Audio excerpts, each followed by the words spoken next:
Irmãos e irmãs, boa noite. Tudo bem? Bem mesmo? Melhor agora? Que maravilha. Então, eu sei o que você fez.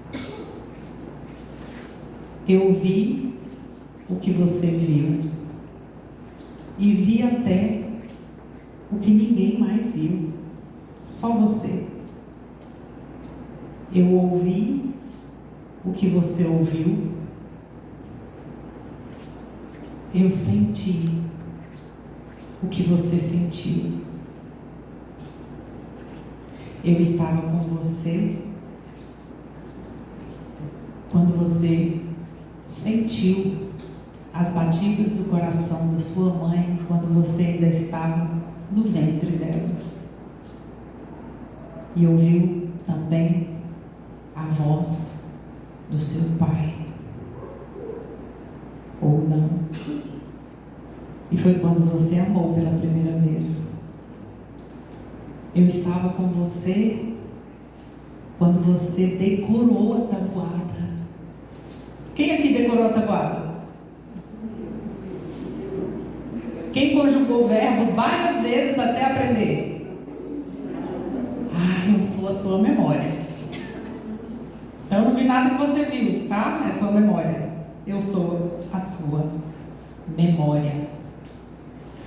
Quem aqui é daquelas pessoas que tem uma memória assim brilhante? Boa memória, lembra de nome, sobrenome? Decorava tudo? Decora até hoje? Decorar é adquirir conhecimento com o coração, né? Desvirtuamos um pouco a palavra decorar, com decoreba. Meus irmãos, hoje vocês vão sair daqui com boas memórias. Vamos? Podemos? Podemos. Uma delas, eu vou conduzir vocês a uma memória, não sei se vocês estavam lá, mas provavelmente já leram a respeito. Quando Jesus estava pregado na cruz, entre dois ladrões, lembram? Fizeram a imagem aí? Um falava assim: salva a ti e a nós também. E o que é que o outro disse ao menino Nazareno? Oxe. Lembra-te de mim quando entrares no teu reino. E o que é que Jesus respondeu? Isso. Tá vendo? Vocês lembram? Ainda hoje estarás comigo no paraíso. Lembra-te de mim quando entrares no teu reino. Mas que reino? Qual reino? Se nós ainda não estivemos lá, se aquele povo naquela época não esteve lá,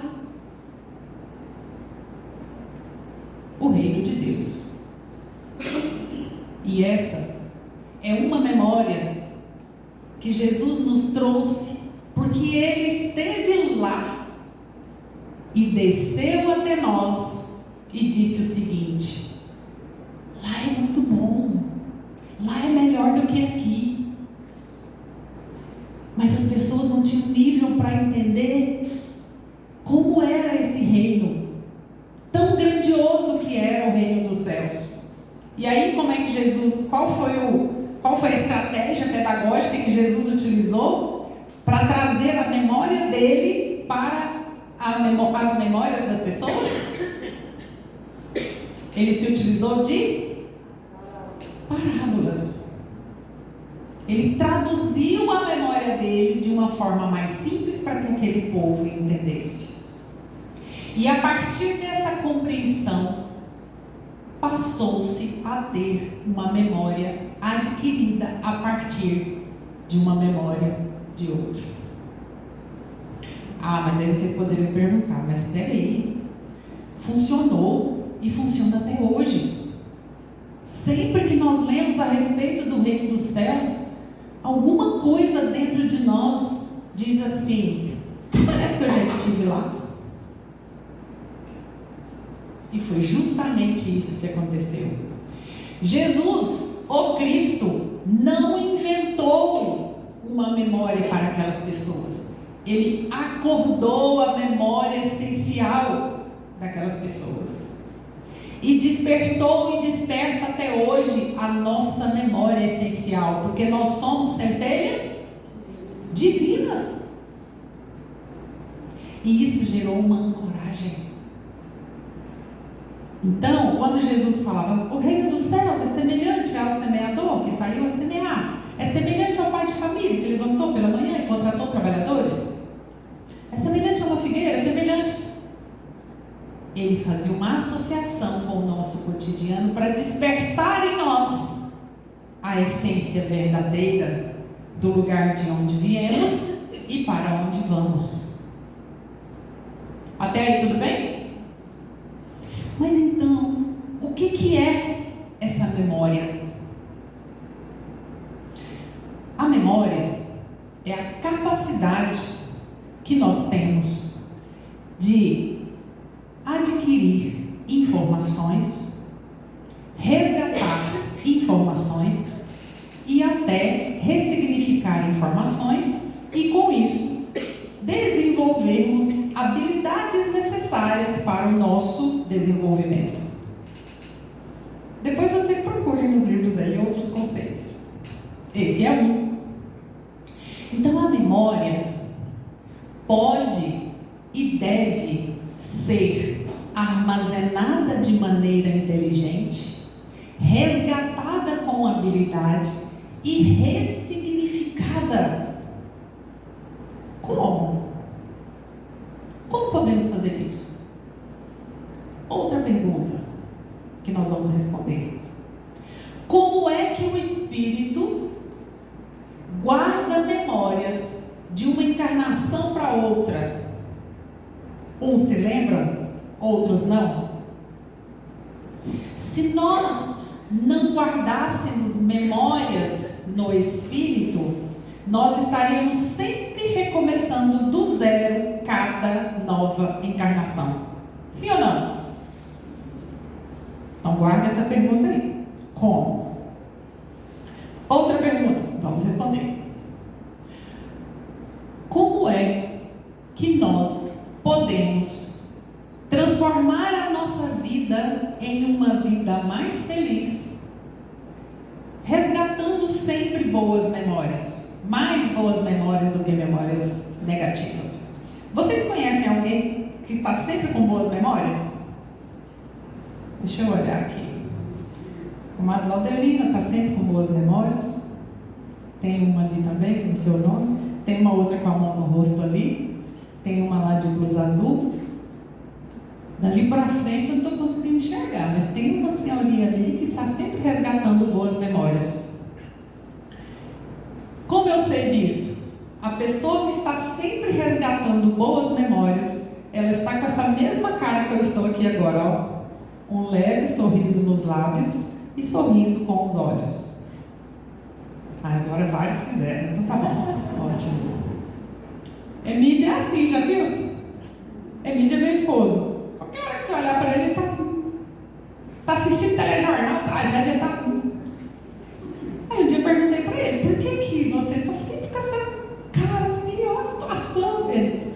Porque eu estou sempre me lembrando de alguma coisa boa. E mesmo que a coisa esteja ruim, eu estou pensando em alguma coisa boa que possa acontecer. E assim ele vai. Então, a partir de hoje, nós vamos fazer um acordo. Esteja sempre se lembrando de alguma coisa boa. Ah, mas como fazer isso? É a terceira. Aguardem aí. Meus irmãos, então eu vou lançar um desafio para vocês. Continuarmos. Porque você já sabe o que é memória, não é? Daqui a pouco eu vou explicar os tipos de memória. Mas antes eu vou fazer o desafio para depois aprofundar. E como mantermos uma boa memória para a próxima vida, ok? E como nós podemos melhorar as nossas relações, a nossa saúde, a nossa parte financeira, emocional e espiritual, cultivando boas memórias. Tudo bem? Mas antes eu preciso fazer um desafio.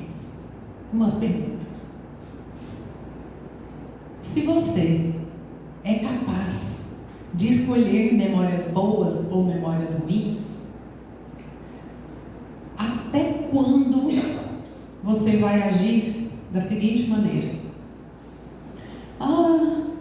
Ninguém me ama, ninguém me quer, ninguém me gosta, eu não dou certo com ninguém, porque na minha infância aconteceu uma coisa assim com a minha mãe, com o meu pai. Até quando? Até quando você não vai ter coragem de falar em público, porque lá na quarta série você sofreu um bullying, alguém riu de você, o professor te criticou? Até quando você vai passar por dificuldades financeiras, porque você interpretou de maneira errada aquilo que Jesus disse: os ricos não entram no reino dos céus? Até quando você vai vender o seu produto por um valor bem baratinho, porque você não se considera merecedor? Até quando você vai guardar momentos de raiva e de mágoa como se fosse um saco de pedras, que cada vez que alguém te ofende, você vai guardando uma pedra? Para quê? Qualquer dia eu vou jogar na fulana. E aí quem carrega essa pedra? Você. Até quando você estará constantemente adoecido, porque seu sistema imunológico está sempre fragilizado, porque você se aborrece com qualquer coisinha? Ou até quando você será um punidor, com o chicote à mão, sempre pronto para dar uma lição às pessoas? Até quando? Isso é memória ruim, isso é memória negativa, e só acidifica o sangue. E até quando você dirá aos seus filhos: esse menino não vai dar para nada, esse menino é danado, esse menino é gostoso mesmo? Ou então falar para o marido: todo homem trai. Você é homem? Pois eu posso provar cientificamente que homem não trai. Ixi, senti uma tensão aqui agora no auditório. Olha só. Um homem não trai uma mulher. Às vezes outro homem, né? Também não.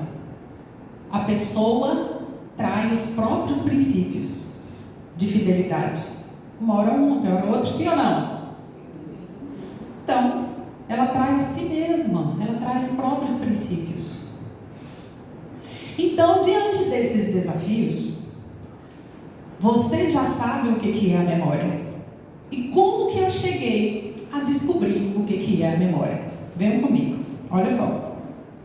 Quando eu comecei a reunir material para escrever esse livro, e vou dizer uma coisa, eu também sempre li muito, leio muito, desde a adolescência. Tenho uma boa memória para isso. Sabe o que acontecia? Lá em casa era assim.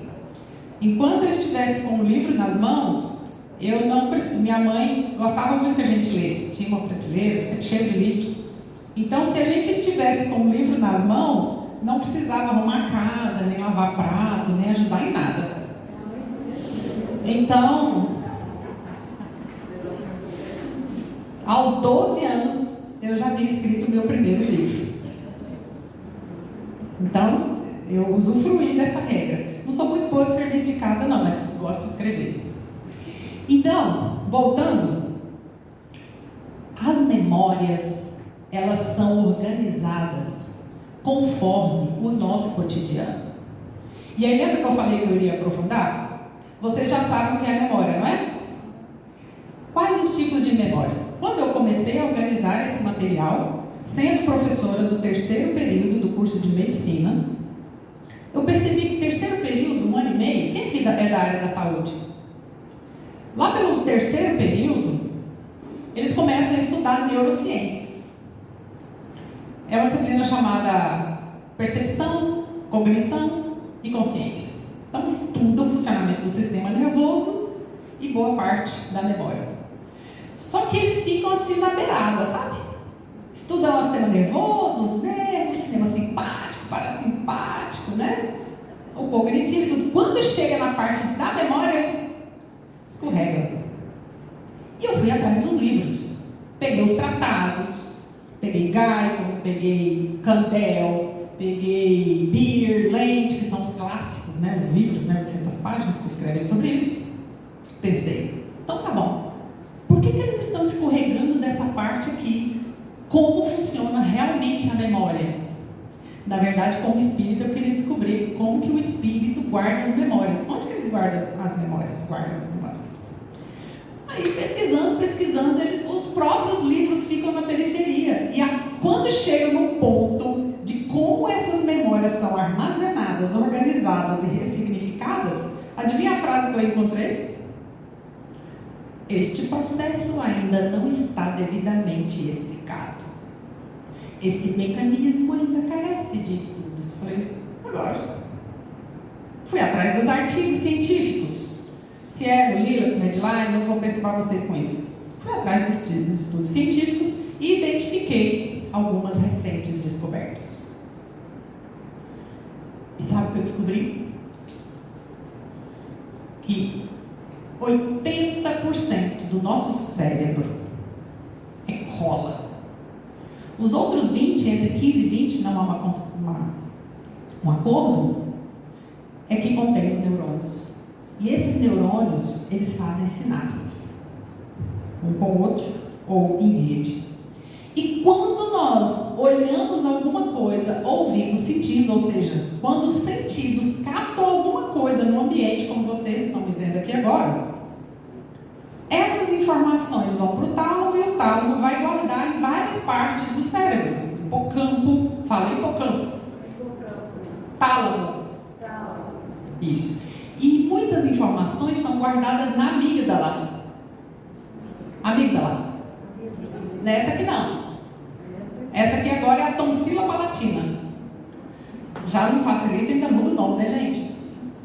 Tonsila palatina. A amígdala agora fica no cérebro. Se eu passar com o alfinete daqui até aqui, no meio do caminho, eu tenho o sistema límbico. Fala, sistema límbico. Ou sistema emocional. Até aí tudo bem, né? Fui ver essas estruturas, qual a função de cada uma. E eu descobri que Jesus se utilizava de neurociência o tempo todo para acessar o nosso espírito. E eu descobri também que o nosso corpo todo é cheio de memórias. Vamos lá? Quando você andou de bicicleta pela primeira vez, pensa aí. Quem andou com 5 anos? Quem andou com 4?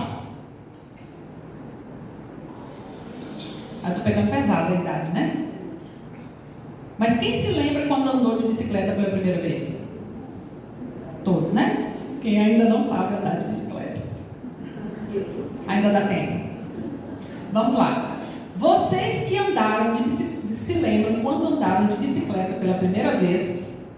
Levante a mão direita se você se lembra do vento batendo em seu rosto, da sensação de liberdade, de segurar o guidão e seguir em frente. Memória boa.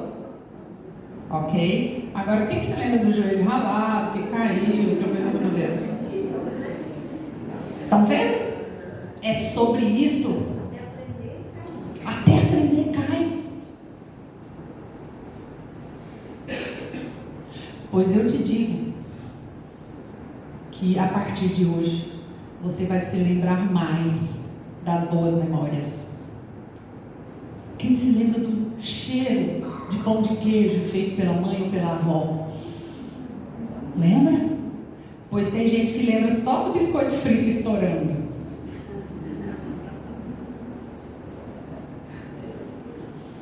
Quem se lembra da última festa que foi? A última festa? Foi boa? Teve briga? Não? Foi só coisa boa? Voltou para casa discutindo por causa de uma coisinha de nada? Pois tem gente que vai à festa, tem gente que vai ao circo e volta reclamando, mas estava difícil estacionar. Em vez de lembrar das coisas boas, lembre-se das coisas boas. Jesus já falava assim, olhai os lírios do campo. Tipo, para de ficar pensando no problema, são os romanos. Não, olha os lírios do campo. E aí, o que ele fez com aquelas pessoas? Ele curou milhares de pessoas. Ele multiplicou pães e peixes, só utilizando a neurociência. Mas o que tem a ver Jesus curar com neurociências? Meus irmãos, olhem só. O nosso sistema nervoso emocional funciona mais ou menos assim. Vamos imaginar que vocês estejam caminhando aqui no parque. Parque. Esse aqui, como é que chama? Jardim Botânico. Obrigado. Jardim Botânico. Aí você está lá, caminhando. Né? Caminhar faz bem para o cérebro, viu? Toda vez que você tiver com dificuldade de tomar uma decisão, caminhe. Caminhe, você vai ver, ó, vai funcionar. Ah, mas eu preciso ficar parada aqui para tomar essa decisão. Então faça esse movimento assim, ó, de levantar os calcanhares. Isso vai fazer irrigação e seu sangue vai fluir melhor e seu cérebro vai funcionar melhor. Pronto, fecha parênteses. Então você está caminhando e você se depara com uma cobra, uma serpente. Você já estudou e sabe que as serpentes venenosas possuem escamas, cabeça triangular e pupila ovalar, certo? E que a cobra não peçonhenta ou não venenosa, ela é lisa, e a cabeça dela é arredondada. Todas têm suas presas, mas umas são venenosas e outras não. Então você está lá caminhando e de repente você se depara com a serpente.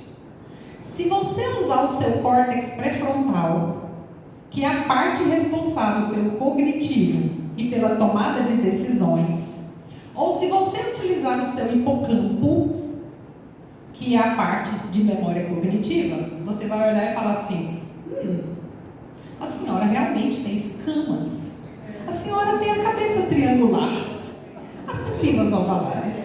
Me parece que há um perigo, porque eu já ouvi falar mal de cobras, então creio que deva correr.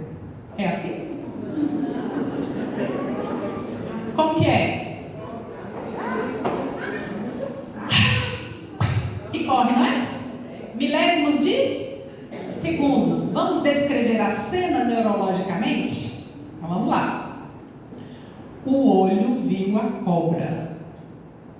A informação por meio de sinapses foi para o tálamo, que é quem faz a conexão corpo-mente. Foi para o tálamo. O tálamo enviou neurotransmissores para a amígdala. Tem outros caminhos, viu? Eu vou chegar na amígdala. Amígdala. A amígdala é responsável pelo medo, certo? Ela te faz correr ou enfrentar.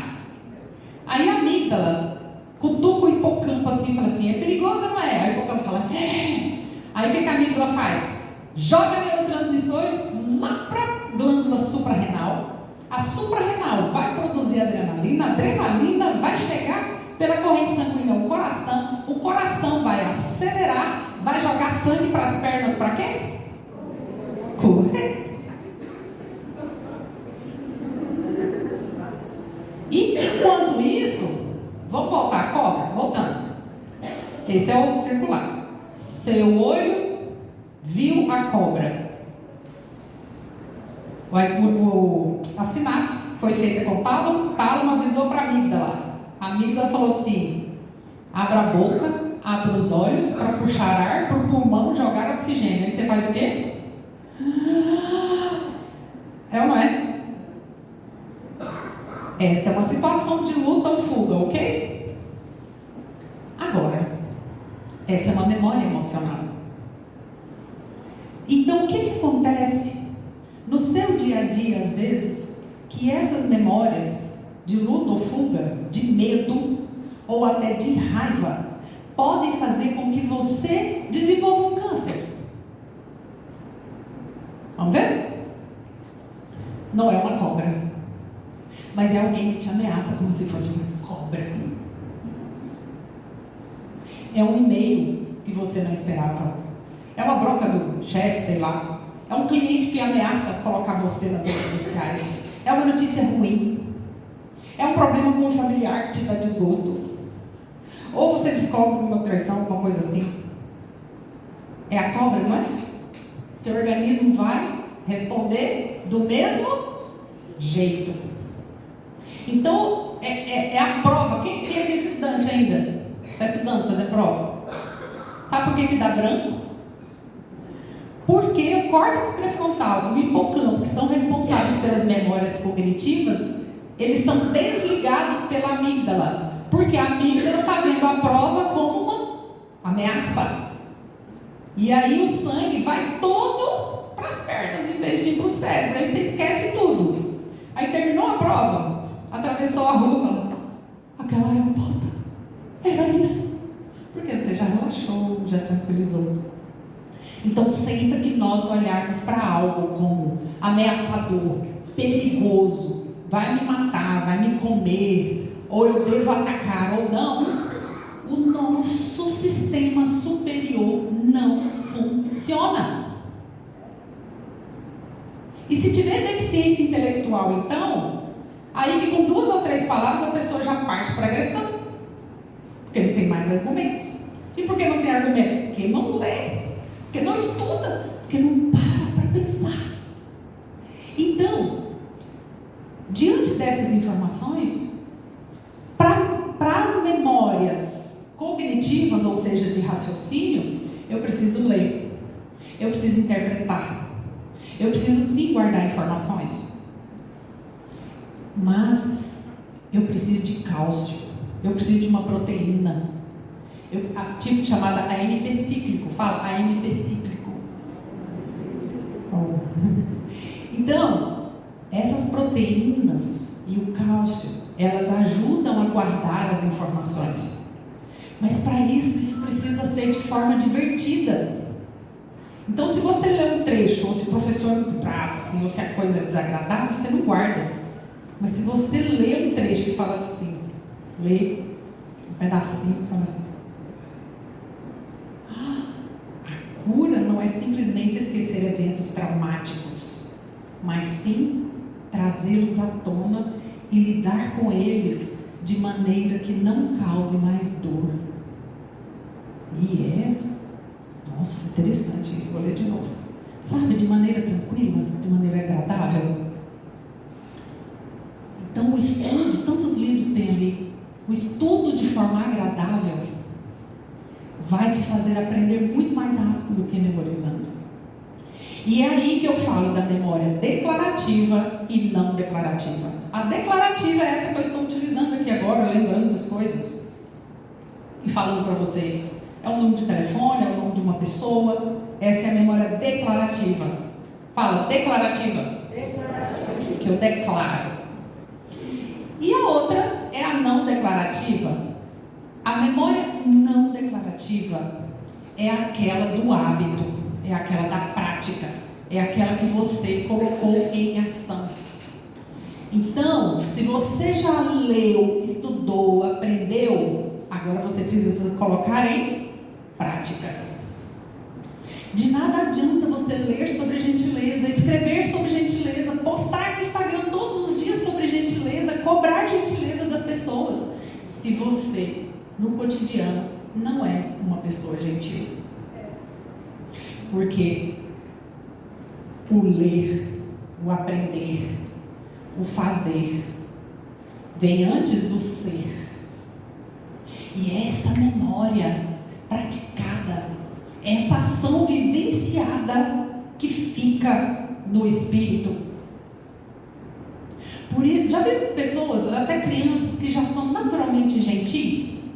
Pessoas que já são assim naturalmente superiores. E outras que antes da adolescência já matou um. É porque a memória não declarativa, ela é armazenada de uma vida para outra. Então, parabéns, você lê bastante, mas o próximo passo é colocar em prática. É o ser.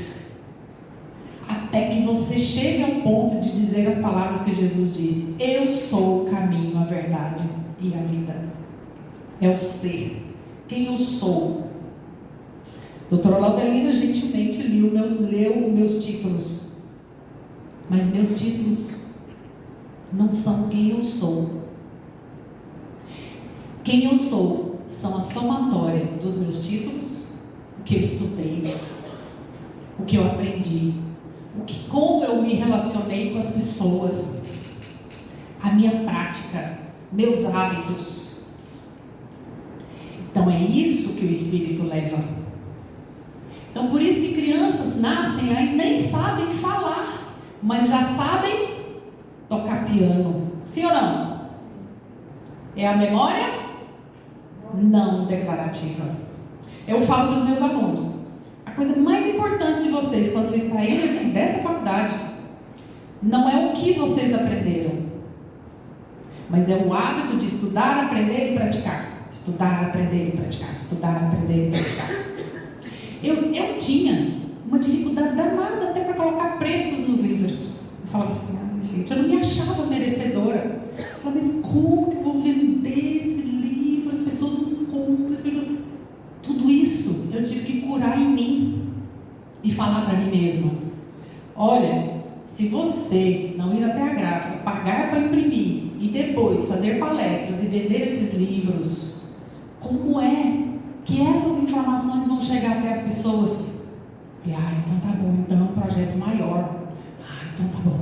Aí eu vou, porque se eu não vender a primeira, eu não faço a segunda. E aí existem depoimentos assim tão interessantes que falam assim, quem sabe eu traduzo o livro em e-book, mas as pessoas falam assim, não, mas eu gosto do livro físico, eu gosto do cheiro. E aí o que foi que eu fiz? Agora eu estou vendendo o livro, tá? O que foi que eu fiz?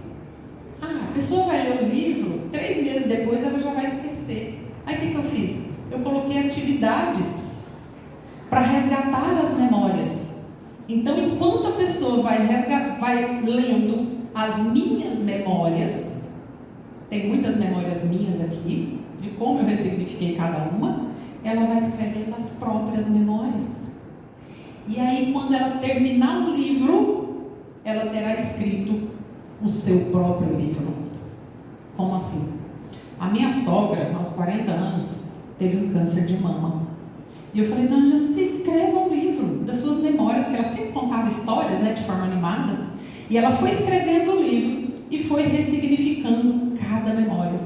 Quando ela terminou de fazer a última sessão de quimioterapia, ela tinha terminado de escrever o livro, em forma de rascunho.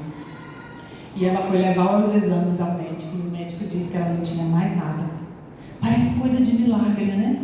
Então o livro curou a vida dela? Não sei, mas ela se curou das memórias e parou de ficar reclamando das coisas, parou de ficar vendo só as coisas negativas.